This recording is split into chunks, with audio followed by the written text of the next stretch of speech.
Instagram அக்கௌண்ட்ல பாத்தீங்கன்னா threads account பாத்தீங்கன்னா லிங்க் ஆயிருக்கும். அந்த மாதிரி லிங்க் ஆயிருக்கிறத எப்படி வந்து ரிமூவ் பண்றது அப்படிங்கறத பத்தி தான் டீடைலா அந்த வீடியோல பார்க்க போறோம். பாக்குறதுக்கு முன்பாக சேனலை சப்ஸ்கிரைப் பண்ணிடுங்க.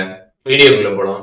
இன்ஸ்டாகிராம் ஆப் வந்து ஓப்பன் பண்ணிடுங்க. ஆப் ஓப்பன் பண்ணிட்டு ப்ரொஃபைல் பேஜ் போயிடுங்க. ப்ரொஃபைல் பேஜ் போயிட்டு சைடில் 3 லைன்ஸ் பட்டன் கொடுத்துருப்பாங்க, அதை கிளிக் பண்ணிடுங்க. அதை கிளிக் பண்ணிட்டு அக்கௌண்ட் சென்டர் அப்படின்ற ஆப்ஷன் இருக்கும், அந்த ஆப்ஷன் கிளிக் பண்ணிட்டு அதில் வந்து மேனேஜ் அக்கௌண்ட்ஸ் அப்படின்ற ஆப்ஷன் கொடுத்துருப்பாங்க, அதை கிளிக் பண்ணிடுங்க. அதை கிளிக் பண்ணிட்டு இதில் வந்து த்ரெட்ஸ் அக்கௌண்ட் இருக்கும், பக்கத்தில் மேனேஜ் ஆப்ஷன் இருக்கும், அதை கிளிக் பண்ணிட்டு கண்டினியூ கொடுங்க. கண்டினியூ கொடுத்ததுக்கப்புறம் பார்த்தீங்கன்னா move out of this account சென்டர்னு கொடுத்துருப்பாங்க, அதை கிளிக் பண்ணிடுங்க. கிளிக் பண்ணதுமே பாஸ்வேர்ட் பார்த்தீங்கன்னா கிரியேட் பண்ண சொல்லுவாங்க. கிரியேட் பாஸ்வேர்ட் கொடுத்துட்டு இதில் பார்த்தீங்கன்னா கன்ஃபர்மேஷன் கோடு பார்த்தீங்கன்னா வந்து நீங்கள் இன்ஸ்டாகிராமில் லிங்க் பண்ணிருக்கக்கூடிய மெயில் அட்ரஸ் ஆர் ஃபோன் நம்பருக்கு வந்து வரும். அந்த கோடை நீங்கள் என்ட்ரு பண்ணுற மாதிரி இருக்கும். அதை என்ட்ரு பண்ணிட்டு கண்டினியூ கொடுங்க. கொடுத்ததுக்கப்புறம் பாஸ்வேர்டு வந்து செட் பண்ணணும். பாஸ்வேர்டை செட் பண்ணிவிட்டு கண்டினியூ கொடுத்துருங்க.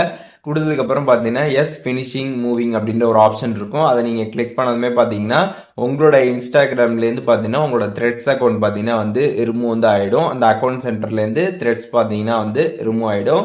இப்போ அகைன் உங்களுக்கு வேணும்னு நினச்சிங்கன்னா ஆட் அக்கௌண்ட் கிளிக் பண்ணி எப்போ வேணாலுமே பார்த்தீங்கன்னா உங்களோட த்ரெட்ஸ் அக்கௌண்ட்டை நீங்கள் இன்ஸ்டாகிராம் அக்கௌண்ட் சென்டரில் ஆட் பண்ணிக்க முடியும். ஸோ இப்போது எப்படி வந்துட்டு இன்ஸ்டாகிராமில் த்ரெட்ஸ் லிங்க் ஆகிருக்கிறத எப்படி ரிமூவ் பண்ணுறது அப்படிங்கிற டீட்டெயில்ஸ் தெரிஞ்சிருப்பீங்க.